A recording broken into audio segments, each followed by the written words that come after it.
Olá, eu sou Paulo On e você está no curso de Grego do Novo Testamento, nível básico, módulo 1.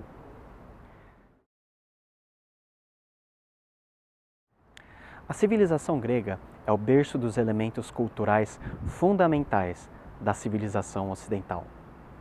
Desde os grandes épicos de Homero, passando pelas obras filosóficas de Platão e chegando até aos documentos fundamentais do cristianismo, como o Novo Testamento e os Pais Apostólicos, a literatura produzida em grego serviu de grande alicerce para a construção tanto da civilização europeia ocidental como oriental. O que é interessante de se notar é que o cristianismo encontrou um lugar muito cômodo e importante dentro desse caldo cultural. E não somente isso. Dentro do contexto do helenismo, a mais importante tradução de um documento foi produzido nessa época, a Septuaginta, a tradução do Antigo Testamento em hebraico para a língua grega. Mas por que justamente na língua grega? Bom, antes de respondermos a esta questão, uma outra se faz necessária. Afinal, o que é a língua grega? Esse curso não tem a pretensão de apresentar de forma exaustiva toda a definição que nós temos para a língua grega. Na verdade, precisaríamos de um curso inteiro para podermos esgotar o assunto. Nosso objetivo é singelo, é dar a você um instrumental para que você possa compreender a gramática do Novo Testamento, envolvendo todos os seus componentes básicos, como a morfologia, a sintaxe e a semântica. Mas antes de estudarmos a gramática grega, propriamente dita, é necessário analisarmos um pouco da história dessa fascinante língua ao longo do tempo. História essa que se confunde com a história da própria civilização ocidental. Sem compreendermos a história da língua grega, entenderemos pouco acerca dos motivos que levaram os apóstolos e também os seus auxiliares a escreverem os evangelhos, as cartas e os documentos importantes nessa língua. Então, essa primeira aula consiste de um apanhado histórico dentro de uma abordagem diacrônica do desenvolvimento da língua grega e, mais especificamente, do grego koiné, desde o estágio mais primitivo do seu uso até o uso dessa língua nos tempos de Jesus e dos apóstolos. Sobre a razão do grego ter sido usado em detrimento das demais linguagens e línguas que existiam na época, tal resposta também pode ser encontrada dentro dessa análise histórica que nós vamos fazer a partir da língua grega dentro do seu contexto histórico.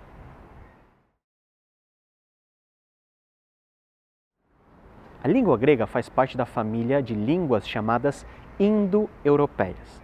Essa região abrange desde a Europa até partes um pouquinho mais remotas da Ásia. E nessa família nós também poderíamos incluir, para além do grego, línguas como o português, o inglês, russo e até línguas persas que são faladas mais para o norte da Índia. A maioria das línguas europeias também se enquadra hoje nesse filo linguístico. Afirmar que o grego faz parte da família das línguas indo-europeias significa também dizer que todas as línguas que fazem parte desse filo linguístico têm uma língua ancestral em comum. Embora não saibamos qual é essa língua hipotética, a designamos simplesmente de língua proto-indo-europeia, cujo hipotético uso é anterior ao século XIV a.C.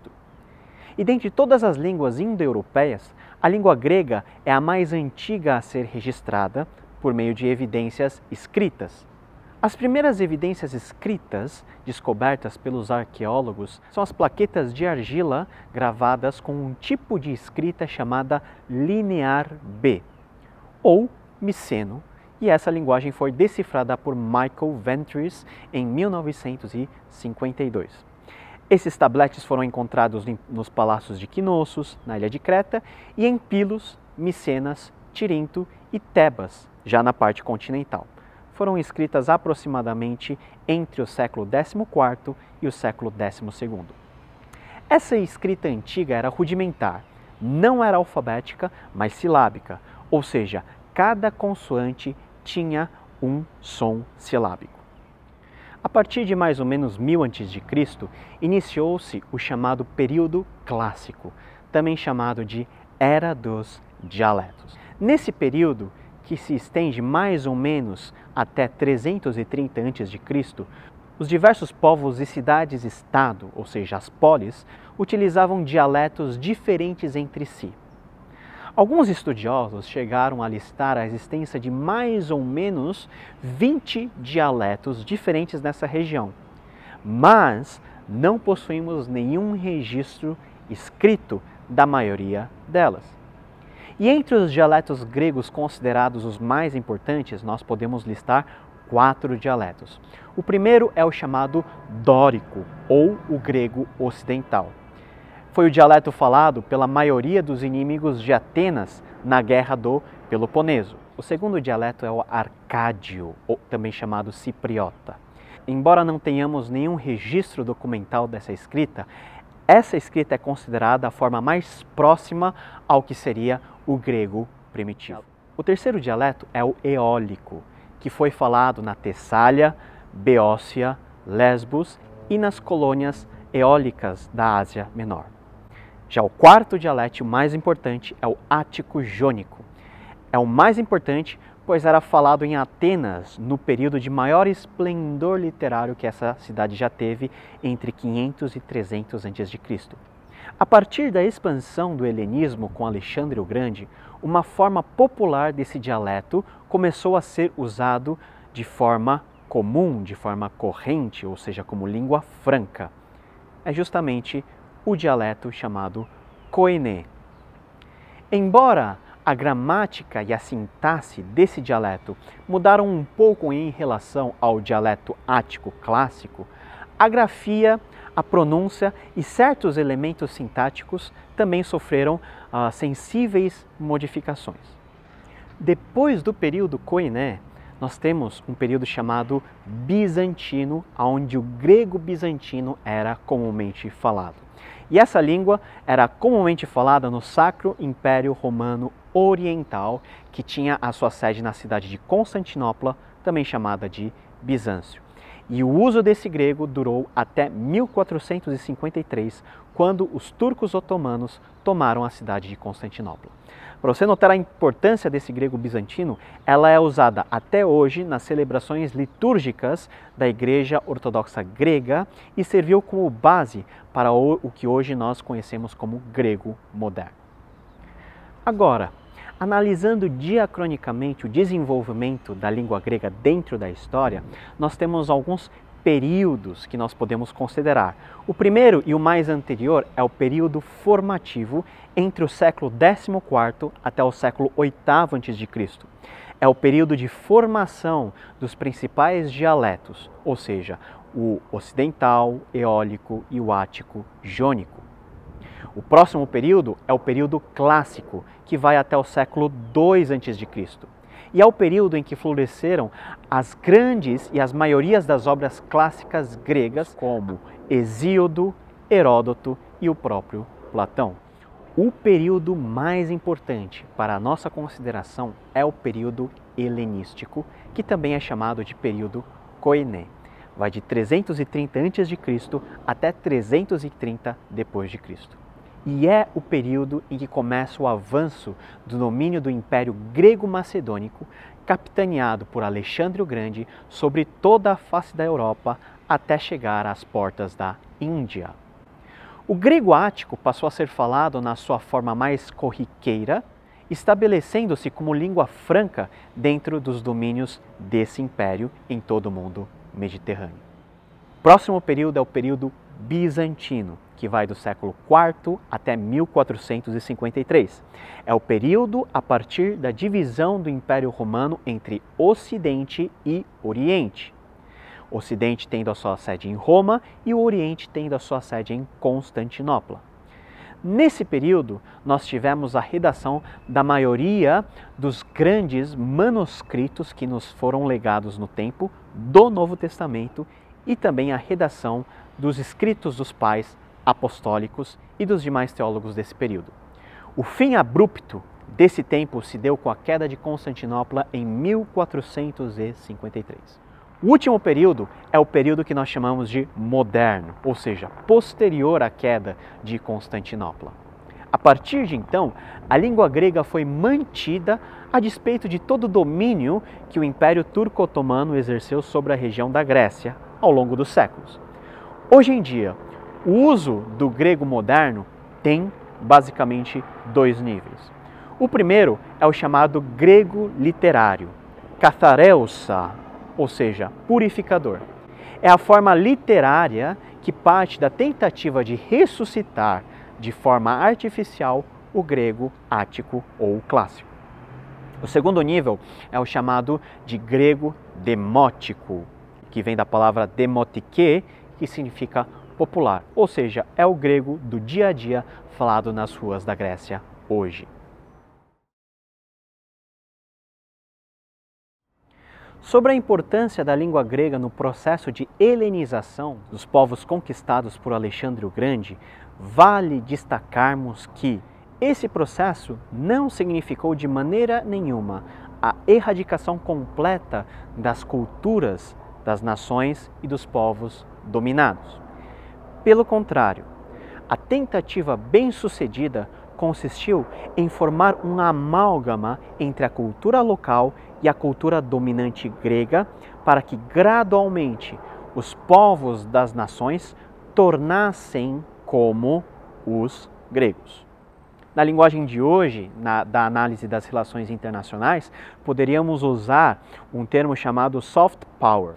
Ao invés da dominação pelas armas e pelos fins violentos, os gregos optaram eminentemente pela difusão da sua cultura, sobretudo da sua língua, para que os povos dominados pudessem assimilar gradativamente o jeito de ser grego.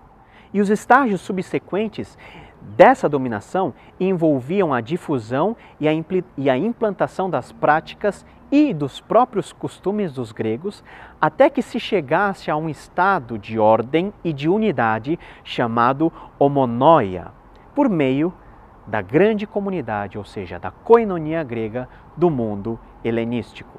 E esse mundo helenístico estaria em contraste com todo o mundo bárbaro ao redor. Assim, podemos perceber como o grego koiné foi um instrumento fundamental para que os gregos macedônicos pudessem, por meio da sua empreitada expansionista, capitaneada por Alexandre o Grande, manter o controle não somente político, mas também cultural dos povos dominados. Por fim, um exemplo claro desse período está relacionado ao uso do grego como língua franca, mesmo dentro do Império Romano, que veio a substituir o domínio grego ao longo da história. Mesmo os romanos, se transformando em poder hegemônico do mundo ocidental, eles optaram em manter o uso do grego. E isso foi importante porque é justamente nesse período onde há a invasão romana, mas a manutenção da cultura grega, é que os principais documentos do cristianismo, a começar do Novo Testamento e também dos documentos dos pais apostólicos que se seguiram, foram produzidos. E esse uso do grego foi gradativamente ao longo dos séculos, pelo menos no mundo ocidental, trocado pelo uso do latim, isso já a partir do século IV depois de Cristo. Agora voltando para o início. Sim, o cristianismo encontrou dentro do processo de helenização uma posição cômoda. Aproveitando-se do mundo grego e do romano, a revelação do Evangelho pôde, primeiramente na sua forma oral e depois na sua forma escrita, percorrer todos os cantos do mundo mediterrâneo de uma maneira rápida e eficiente. Isto não quer dizer que o cristianismo se amoldou aos padrões clássicos gregos, mas que o cristianismo usou da língua grega para comunicar a revelação divina a partir de referenciais extraídos do judaísmo ao alcance de todos. Nas palavras de Eric Voegelin, a civilização grega viria a se espalhar gradativamente pelo Oriente Próximo. A língua grega torna-se a língua comum do Mediterrâneo Oriental na forma koiné, mas as ideias expressas nesse koiné, ainda que evidenciando um traço de herança grega, são aquelas dos orientais e refletem a origem oriental dos seus pensadores. Nessa aula, fizemos uma viagem pela história da língua grega, desde o estágio mais primitivo até o estágio mais moderno, detendo a nossa atenção na análise diacrônica do grego koiné. Esse pano de fundo histórico serve-nos para podermos entender não somente sobre a riqueza propriamente dita e restrita da língua grega, mas também sobre o tipo de grego empregado nos textos do Novo Testamento. Nisso, tentamos responder à primeira grande pergunta do nosso curso: o que é a língua grega? Então, por hora é isso, até a próxima aula.